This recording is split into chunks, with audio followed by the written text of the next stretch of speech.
ప్రభునందు నాకు అత్యంత ప్రియమైనటువంటి వారులారా, మన ప్రభువును రక్షకునేటువంటి యేసుక్రీస్తు వారి యొక్క శుభనామంలో మీ అందరికీ నా హృదయపూర్వక శుభములు వందనములు తెలియజేయుచున్నాను.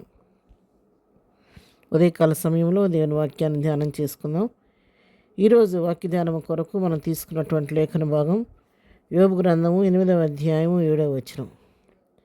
అప్పుడు నీ స్థితి మొదట కొద్దిగా నుండినను తొందర నీవు మహాభివృద్ధి పొందదువు. దేవుని నామనకు మహిమ కలుగును గాక.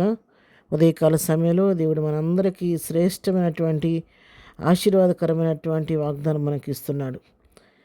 నీ స్థితి మొదట కొద్దిగా నుండినను తొందర నువ్వు మహాభివృద్ధి పొందదువు అని దేవుడు మనకి వాగ్దానం చేస్తున్నాడు.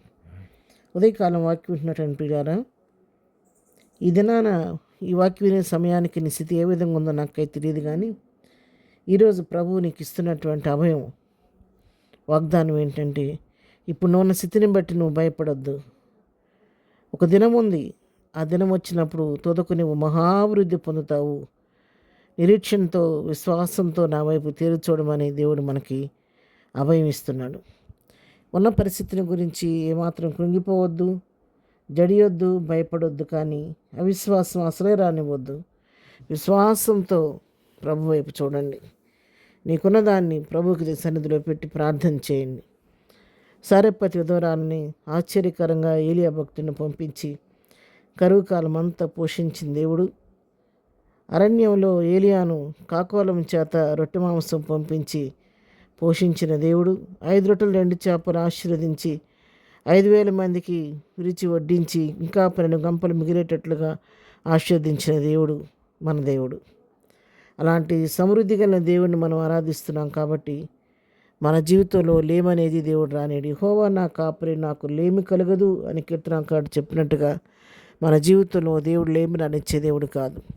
నీకున్నదేదో ఆ రోజున సారెప్పతి దూరాలు మొదట నీకున్న దాంట్లో మొదటి రొట్టె తీసుకొని నాకు తీసుకురమ్మన్నప్పుడు ఆమె ఏమీ ఆలోచించుకోకుండా దైవజనుడి మాటకు లోబడి ఆ పిండిలో చేసిన మొదటి అప్పాన్ని తీసుకొని ఇచ్చినప్పుడు మరి ఆ బుడ్డిలో నూనె మరి తక్కువ లేదు, పిండి తక్కువ కాలేదు. కరువు కాలం అంతా ఆశ్చర్యకరంగా పోషించబడింది.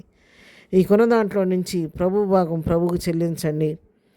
ప్రభువా నాకున్న దాన్ని చేతికి అప్పగిస్తున్నానని ఆశీర్వదించమని ఇస్తే 5 రొట్టెలు 2 చేపలు ఆశీర్వదించినట్టుగా దేవుడు నీకున్న దాన్ని ఆశీర్వదించి నేను భవిష్యత్తులో మహాభివృద్ధిగా దేవుడిని చేయబోతున్నాడు. యోబు జీవితంలో కొంత నష్టం కలిగి సమస్తాన్ని కోల్పోయాడు. అయితే తిరిగి దేవుడు యోబుని జ్ఞాపకం చేసుకున్నప్పుడు అందుకు 2 ఆశీర్వాదం దేవుడు అతనికి ఇచ్చాడు. యోబు గ్రంథం 42వ అధ్యాయం 12వ వచనం చదువుకుంటే, యెహోవా యోబును మొదట ఆశీర్వదించినంతకంటే మరి అధికముగా ఆశీర్వదించను.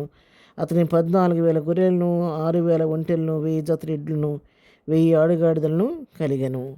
బహుగా యోబును ఆశీర్వదించినట్లుగా మనం ఇక్కడ చూస్తున్నాం. కాబట్టి ఉదయకాల సమయంలో దేనికి కృంగిపోకుండా ప్రభు వైపు చూస్తూ, ప్రభువా నీవే నా అండాకొండ, ఆశ్రయదుర్గం, నన్ను ఆశీర్వదించమని ప్రభువుకి అడిగితే ప్రభు తప్పకుండా కార్యం చేస్తాడు.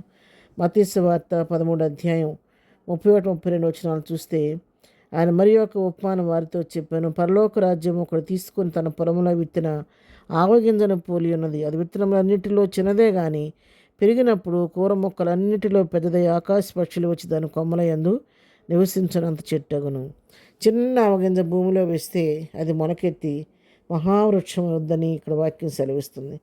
అవును, దేవుని కొరకు దేవుని భాగమును దేవునికి అర్పిస్తే దాన్ని అద్భుత రీతిగా దేవుని ఆశీర్వదించి నీకు కలిగిన దాన్ని ఆయన సమృద్ధిని ఇచ్చే దేవుడు.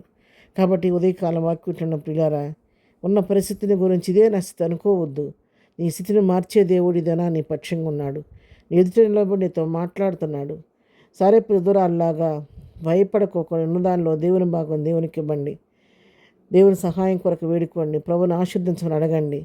నువ్వు ఆశించిన దానికంటే, ఊహించిన దానికంటే అత్యధికంగా అనేక రేట్ల ఆశీర్వాదాలు దేవుడు నింపి నిన్ను నీ కుటుంబాన్ని ఆశించి మహావృద్ధి కలుగు చేయబోతున్నాడు.